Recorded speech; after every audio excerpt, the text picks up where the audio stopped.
నమస్తే. నా పేరు కోపల్ల ఫణికుమార్, తెలంగాణ ఫెడరల్ నుండి. తమిళనాడు ఎలక్షన్స్లో ఉత్కంఠ రేపుతోంది. చాలామంది ఊహించని రీతిలో టీవీకే ఎన్నికల ఫలితాలు దీంట్లో దూసుకుపోతోంది. 234 స్థానాలు ఉన్నటువంటి తమిళనాడు అసెంబ్లీలో 100 సీట్లలో మెజారిటీతో విజయ్ నాయకత్వంలోని party TVK దూసుకుపోతోంది.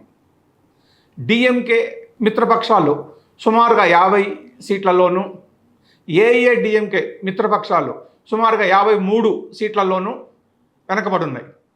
Vijay party TVK ఈ స్థాయిలో సూపర్ హిట్గా దూసుకుపోతుందని ఎవరూ ఊహించలేదు. అయితే ఇక్కడ గమనించాల్సిన విషయం ఏంటంటే, చాలామంది అభ్యర్థులతో పాటు విజయ్ కూడా బాగా తన సమీప ప్రత్యర్థుల కన్నా ఆధిక్యత ప్రదర్శిస్తున్నాడు. తిరుచి, పెరంబూరు 2 చోట్ల విజయ్ పోటీ చేశాడు. ఈ 2 చోట్ల కూడా విజయ్ మంచి ఆధిక్యత ప్రదర్శిస్తున్నాడని చెప్పుకోవాలి.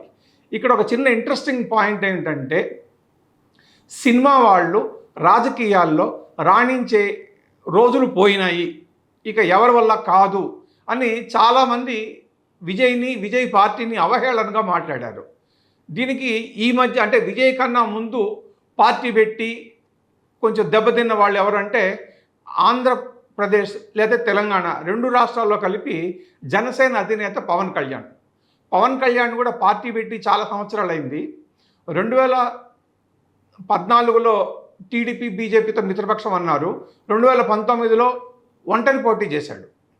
ఆ ఒంటరి పోటీలో 2 చోట్ల పోటీ చేసి గాజువాక, భీమవరం 2 చోట్ల ఓడిపోయాడు. 136 స్థానాల్లో అప్పట్లో జనసేన పోటీ చేస్తే దాదాపు 15 మందికి మాత్రమే డిపాజిట్లు వచ్చినాయి. మిగతా 121 మందికి అసలు డిపాజిట్లే రాలేదు. ఒక పార్టీ అధినేత పోటీ చేసినటువంటి సీటు లేదా సీట్లలో ఓడిపోవటం అన్నది పవన్ కళ్యాణ్ తెలుగు చరిత్రలో రికార్డ్. అది దాన్ని పోల్చుకుని అందరూ విజయ్ని కొంచెం చిన్నచూపు లేకపోతే అవహేళనగా మాట్లాడటం మొదలుపెట్టారు. దానికి తోడు సర్వేలు లేకపోతే ఎగ్జిట్ పోల్స్ కూడా 5 నుంచి 8 సీట్లు, 10 సీట్లు, 13 సీట్లు మ్యాక్సిమం అని రకరకాల ఫలితాలను ప్రకటించారు. 1/2 మాత్రమే విజయ్ పార్టీ మంచి ఫలితాలు రాబడుతుందని, తను సీఎం అయినా ఆశ్చర్యపోవక్కర్లేదని చెప్పారు. అట్లా మంచి ఫలితాలు వస్తుంది, విజయ్ ముఖ్యమంత్రి అయినా ఆశ్చర్యపోవక్కర్లేదు అని చెప్పినటువంటి సర్వే వాళ్ళనేమో మిగతా వాళ్ళు అవహేళనగా మాట్లాడారు. మీడియా వాళ్ళు కూడా పెద్దగా పట్టించుకోలేదు. సోషల్ మీడియా కూడా ఏదో విజయ్ పార్టీ కూడా పోటీల్లో ఉంటుంది అన్న పద్ధతిలోనే ఇచ్చాయి.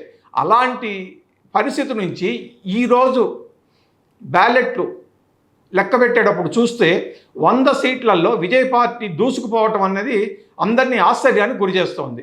బహుశా ఇంకొక 2-3 గంటల్లో తుది ఫలితం వచ్చేస్తుంది. అప్పుడు ఎవరు ముఖ్యమంత్రి అనేది తేలుతుంది.